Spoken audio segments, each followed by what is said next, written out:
Hey, mate. Hold on.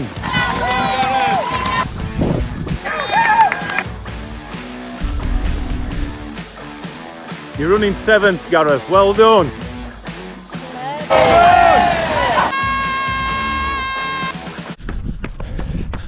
Remember the 5th of November. It's today. So welcome to Cookies Rambles this week. And this week I'm bringing you from the beautiful Ladybower, Derwent, Howden reservoirs in the Peak District. So yeah, you're joining me on what's going to be a ramble on my own, which has been the first time in a while around here, around the Peak District, with Naomi is out on the bike. Well, she's doing 10 mile, and Miles and Ellie, his girlfriend, so Naomi's brother, are biking around with her as well. So yeah, join me for a Cookies Rambles in a beautiful part of the world that don't even feel like you're in the UK. So it's I should say that I'm proud to come from UK, so it does feel like that, and it's gorgeous. For those that's never been like round here before, basically it's a closed road for half of it, where vehicles obviously aren't allowed access. That's what I'm running on now. Then the second half is like a gravelly trail path that's just quite nice to run on. Today it'll probably be a bit wet because it's very autumnal, but might get muddy in places, but other than that it's totally runnable all the way around, which obviously good for us road runners. Some more info about here. So it's a 10-mile loop if you just do the top reservoirs, and then 15 mile if you do like the top and the bottom. We aren't really crossing any roads either. Well, crossing no roads actually. It's not flat, so you do a full thing 15, it's about 900 foot of climb, and for the 10 it's about 600 foot. But obviously you're outside, you're in the beautiful surroundings, and it does get quite busy. Like we've come, it's 11 o'clock today, which is the latest we've ever come, and we did struggle to get a car park spot, but we did get one in the end. There are plenty of like free car park spots around here, or there's paid ones.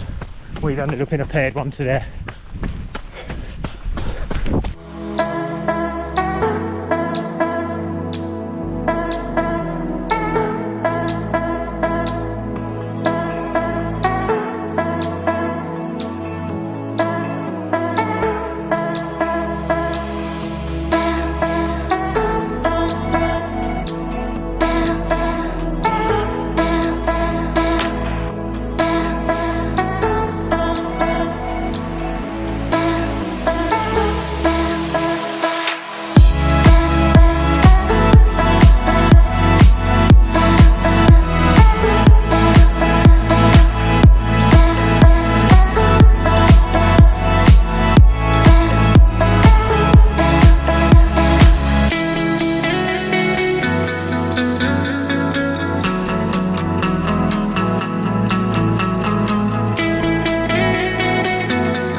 Onto my ramble. Thought I'd talk a little bit this week about goal setting and just what goal setting can do to like elevate your running and take you up to a next level that you're striving to achieve. So to set goals, to start off with, you need to actually decide what you want out of running and out of life itself. So like, what's the reason that you're doing it for? If you're struggling to decide that, probably need to get over that first hurdle before you can go smashing down of ones. And then once you've decided what you want out of it, that's when you can start setting your goals. So for me, one of the principles I use is the SMART principle, which is specific, measurable, achievable, realistic, and time, or tedium as some people call it as well. So using the SMART principle, I can then start to set and structure like my goals and how I'm going to get there. And for me, my one goal I want to achieve out of running is the marathon. So just getting quicker over the marathon, and it has been that since I really started. So at the minute, chasing that lucrative and almost stupid time of under 2:25. So I've got 2:25.02 to my name. So it's just getting myself in a position where I can sort of do that, with it being so close as well. I know that it is achievable and realistic, but it's just a time process for me to get there. So yeah, that's my specific goal around the marathon. It's got a time attached to it, and it's measurable as to what event I'm sort of training for next.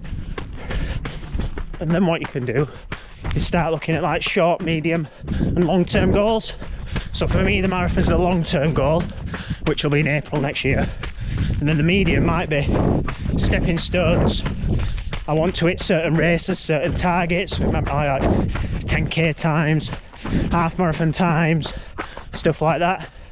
And then short term might be like a weekly thing, a monthly thing, or a sessional thing, where I'm hitting little stepping stones and blocks that I'm building along the way.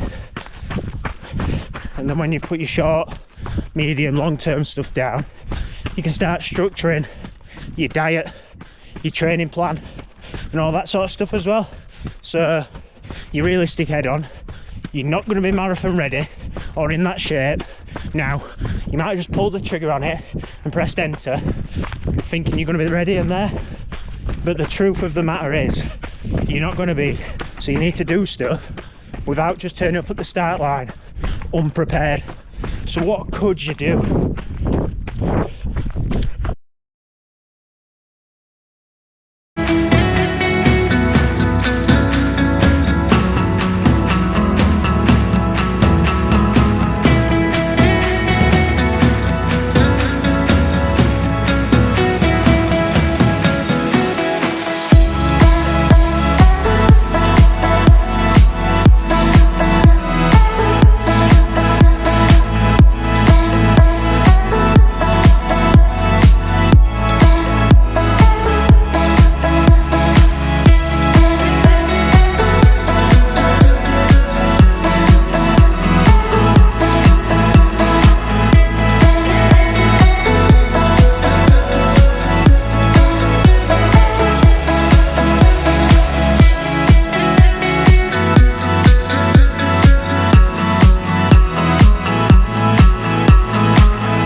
So there's two principles you can use here to design your training program.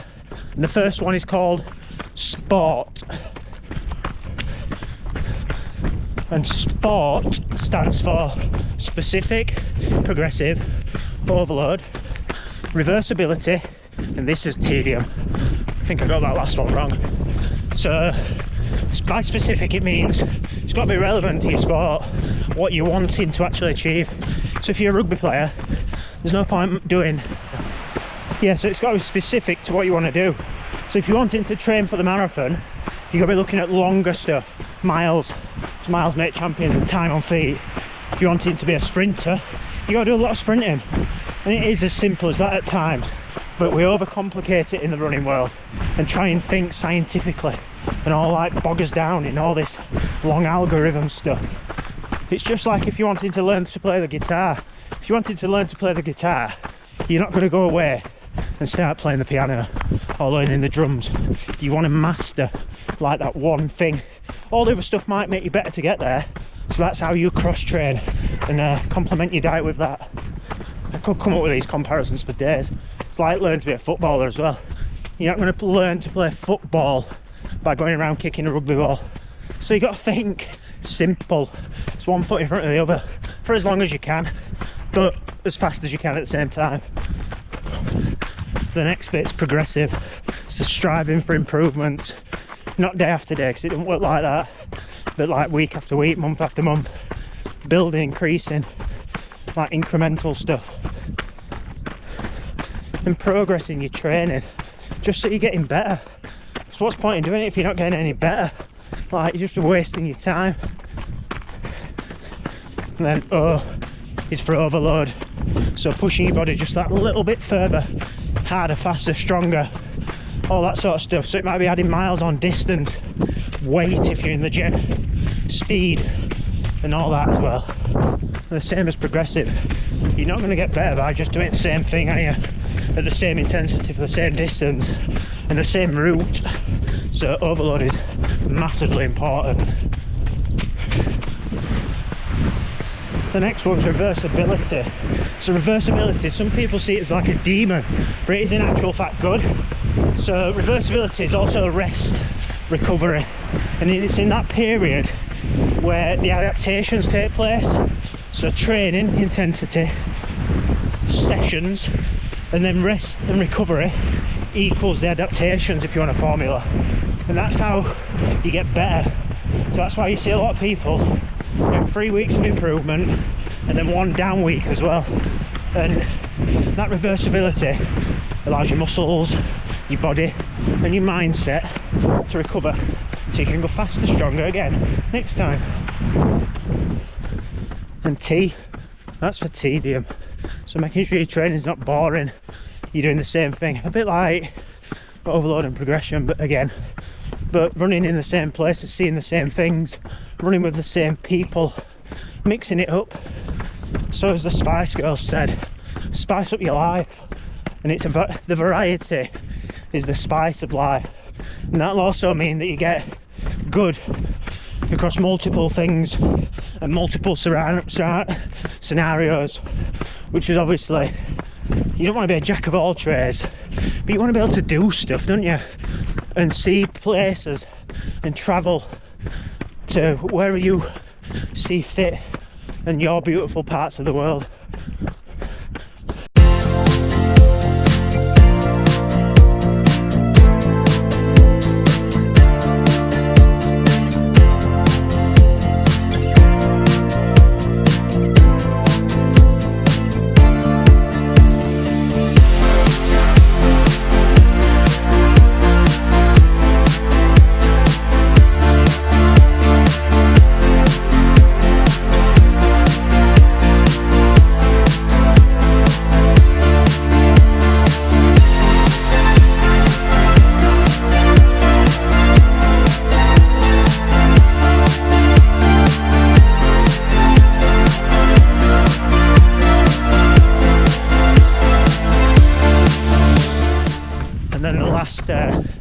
Principle today is the FIT principle with a double T. So that's frequency, intensity, time and type. And the place for this in your training for me is when you're designing sessions, weeks, or it could be months, and it goes hand in hand a little bit with the sport principle and based on your SMART targets. Frequency could be the amount of times that you're doing it, how many reps you're doing, how many sets, or amount of times that you're training in a week. It's like your overall volume in a way. How many times you put in one foot in front of the other, and that's a simple way to think of it. And then intensity, that's where you think about how hard you're going. So you might be going off heart rate, it might be going off effort level like an RPE scale, rate of perceived exertion, or it might just be going off pace, how fast. And it can also be how long. So you're doing an 100 metre effort, a mile effort, 5k effort, a tempo run, and all that sort of stuff as well. And it's about hitting your different levels of your intensity. Because in a marathon you go through loads of different zones of how hard it is to how easy it is, especially when you're just trying to get the job done.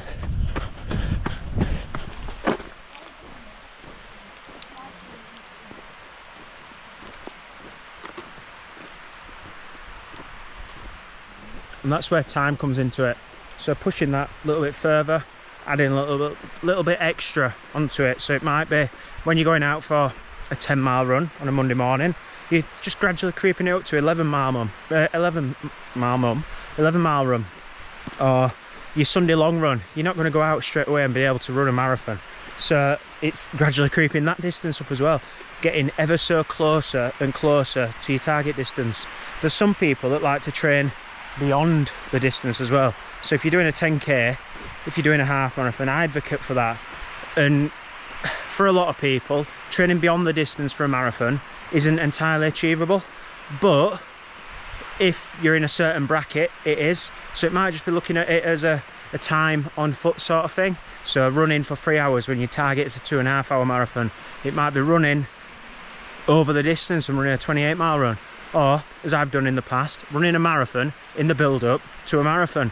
I did it this year when I was doing Berlin and into York, and that's probably why I did a little bit better at Yorkshire Marathon, because that's what my training's done before, and it's a simple thing as that.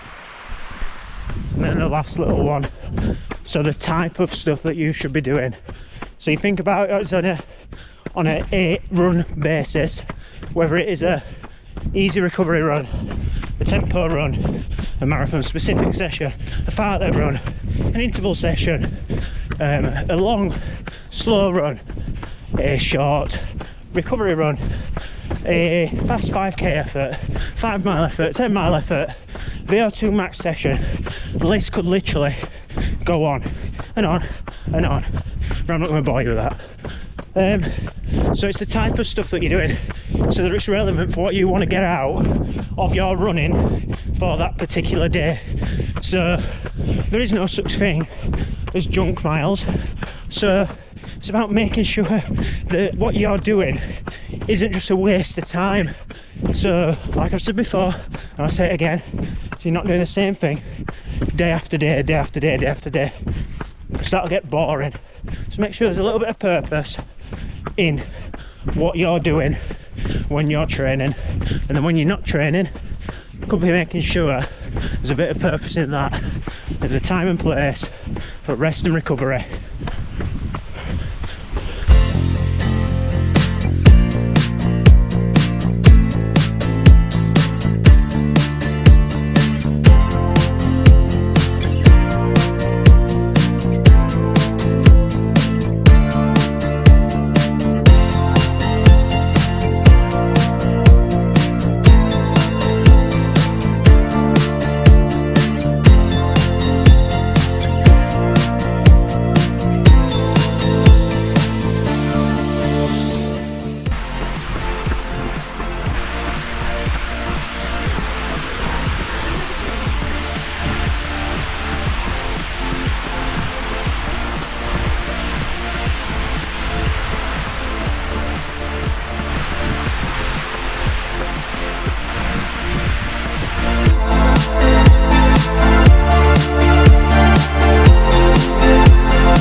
Well, that's that.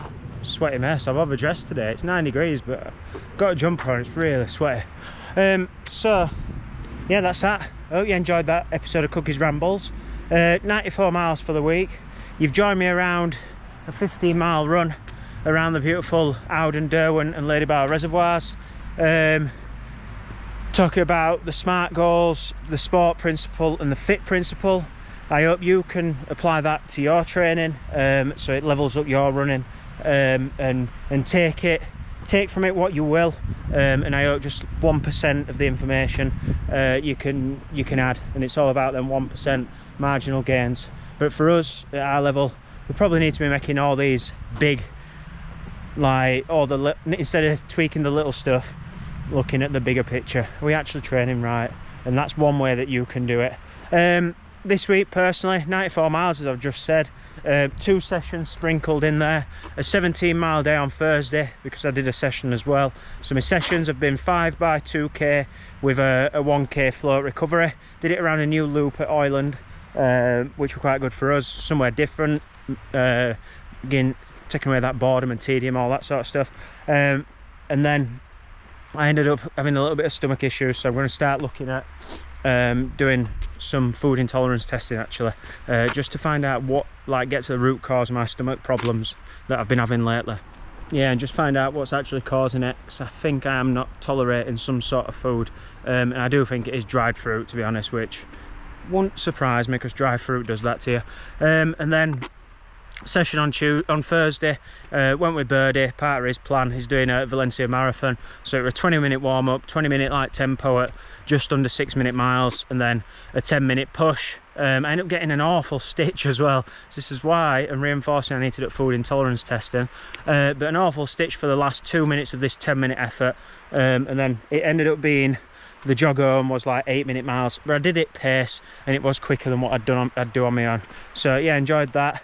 And then faster park run. Kai turned up at park run. It was Barnsley's 600th park run, which is a milestone number. So I went and did Barnsley again, and I got 17:02 on the gun. So yeah, getting a little bit quicker at Barnsley, getting used to running the hills, which obviously is an improvement. Yeah, obviously an improvement from my 17:15 that I did last week there. So yeah, nice to get back on Barnsley's park run, and then come to the beautiful Peak District today, which is only 40 minutes from his front door.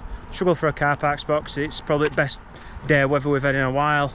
No rain today, but it's very, very wet and damp around here. And then clock myself 94 mile for the week. Just on my way back to the car, meet Naomi, Miles and Ellie, probably get some food, and then Naomi wants to go to TK Maxx. So yeah, cheers for joining us on Cookies Rambles this week, and I'll see you next week, where hopefully we can give you another 1% bit of information to improve yourself. Yeah, cheers guys, ciao, and just keep running.